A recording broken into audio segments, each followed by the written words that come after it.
आप क्या समझते हैं कि ये वक्ती तौर पे जज्बातीपन है कि तलबा बैठे हैं, नौजवान बैठे हैं, मुख्तलिफ मकातब फ़िक्र के लोग बैठे हैं और धरना दिए बैठे हैं और मुतालिबात कर रहे हैं, या फिर आप ये समझते हैं कि एक मुस्तकिल मिजाजी है जिसका नुक्ताए आगाज अब हुआ है?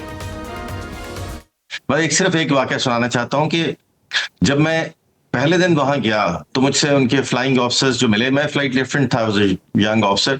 उन्होंने पहला सवाल ये किया है कि आप लोग हमसे इतनी नफरत क्यों करते हैं। तो मैं बड़ा हैरान हुआ। तो मैंने उनसे पूछा कि आपको ये किसने कहा। उसने कहा यही तारीख है जो हमें पढ़ाई जा रही है, जो हम सुन रहे हैं। मैंने कहा अच्छा, गिव मी सम टाइम। और जब मैं 3 महीने के बाद वापस आ रहा था तो वही फ्लाइंग ऑफिसर्स हमसे लिपट लिपट के रो रहे थे। मैंने जो मुख्तसरन वहां देखा उस वक्त, और उसको मैंने देखा कि एक ऐसी कौम है जो बहुत ही पॉलिटिकली अवेयर है, एक ऐसी कौम है जो एजुकेटेड इस्लामिक कौम है, यानी कि इनके इस्लाम के साथ बड़ी डीप रूट्स हैं। और तीसरा मैंने देखा है कि ऐसी कौम है जो इंडिया की चौधराहट बर्दाश्त नहीं कर सकती। सो ये बहरहाल उस वक्त के कुछ इंप्रेशंस थे। बहुत लंबी स्टोरीज हैं लेकिन वो किसी और पर हम जिक्र करेंगे। अभी कमिंग टू दिस पॉइंट, आपका जो सवाल है ना, लेकिन जैसे आपने कहा ना कि ये इनकी शहादत अब एक कलेक्टिव मेमोरी बन गई है, तो ये एहतजाज अब एक फर्द के गिर्द नहीं घूम रहा, बल्कि ये एक जो दिहाइयों से इनके दरमियान में एक फासला था। होता यह है कि जब आपका इक़्तिदार तवालत पकड़ जाए, जैसे आपने हसीना वाजिद का देखा, तो उसमें अदारों और हुकूमत के दरमियान फासले कम होने शुरू हो जाते हैं लेकिन आवाम से बढ़ने शुरू हो जाते हैं। और ये एग्जैक्टली बांग्लादेश में यही सूरत हाल थी। आप बांग्लादेश को शायद एक जो ये अदारे मजबूत तो कर रहे थे लेकिन अंदरूनी तौर पे एक एतराब बढ़ता जाता है अवाम के दरमियान में जब वो देखते हैं कि उनकी कोई वॉइस नहीं है।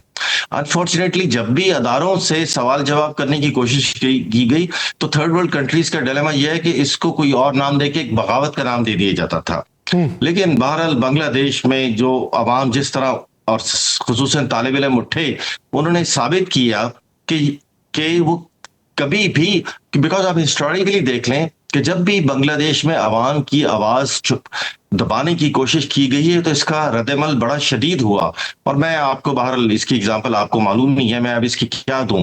तो इस बार भी लेकिन इस बार ये जो रद्दमल है ये ज्यादा मुनज़्ज़म है, ये ज्यादा बाशऊर है, ये ज्यादा एक एजुकेटेड किस्म का रिएक्शन है जो हम देख रहे हैं।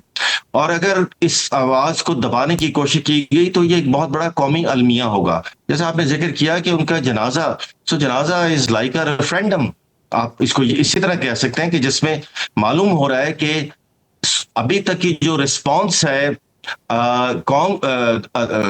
हुकूमत की तरफ से, उससे लोग मुतमईन नहीं है, उस बयानिए से लोग मुतमईन नहीं है। लोग ज्यादा शफाफियत चाह रहे हैं इस सारी इंक्वायरी के अंदर। वो इसका कोई पॉलिटिकल एंगल नहीं देखना चाह रहे, क्योंकि बदकिस्मती से इन मुल्कों में जब भी कोई इंक्वायरीज हुई हैं उनके पॉलिटिकल एंगल्स होते हैं और हकीकत को छुपा लिया जाता है। शाहिद साहब, लेकिन मैं एक चीज आपसे जानना चाहता हूं कि इसके अंदर जो भारत का किरदार है, और फिर आज मेट्रोपॉलिटन पुलिस बाकायदा तौर पर यह कहती है कि दोनों जो है वो मेघालय जाके पनाह ले चुके हैं, तो भारत का ये किरदार बांग्लादेश में कितना अरसा रहा और इसका अंजाम अब क्या हुआ है?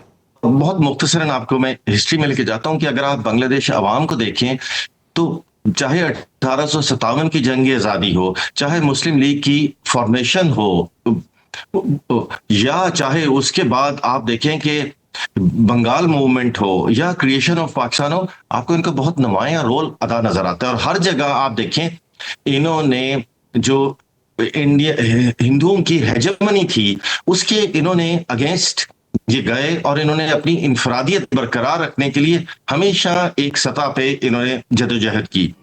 यही हमें कन्फ्लिक्ट नजर आता था जब हसीना वाजिद की गवर्नमेंट होती थी या खालिदा जिया की गवर्नमेंट्स होती थी। और but unfortunately because of the proximity और इनका बहुत ज्यादा इन्फ्लुएंस इंडिया का शुरू से वहां रहा, इन्होंने ही उनके मुख्तलिफ अदारों को मतलब उनको तवानाई बख्शी, ना सिर्फ अपने अवाम के खिलाफ बल्कि पाकिस्तान के खिलाफ। लेकिन अल्टीमेटली आपने देखा कि जो इसका एक रिजल्ट निकला। सो ये अब आप देखें कि हसीना वाजिद वहां पनाह ले चुकी हुई हैं, उनको ये डिमांड कर रहे हैं कि वापस करें। इंडिया की तरफ से इंतहाई स्ट्रॉन्ग रिएक्शन आया हुआ है। अगर आप इंडियन प्रोग्राम्स को फॉलो करें, उनके टीवी शोज को जो हसीना वाजिद के फरार होने के बाद से आए थे, तो उसमें ये मुसलसल बांग्लादेश को एक्यूज कर रहे थे और सो एकदम ही इंडिया ने बड़ा ही अनफ्रेंडली जेस्चर, जो असल चेहरा था वो बांग्लादेश को दिखा दिया। तो आई एम श्योर के मतलब मैं ये नहीं कह रहा कि इनके दरमियान में कोई लड़ाई हो, मतलब ऑब्वियसली एक रीजन जो है उसको स्टेबल रहना चाहिए, लेकिन शायद अब पहले जैसे हालात नहीं रहेंगे। बांग्लादेश की आवाम तो मतलब बहुत अरसे से इस चीज की उनके अंदर अवेयरनेस थी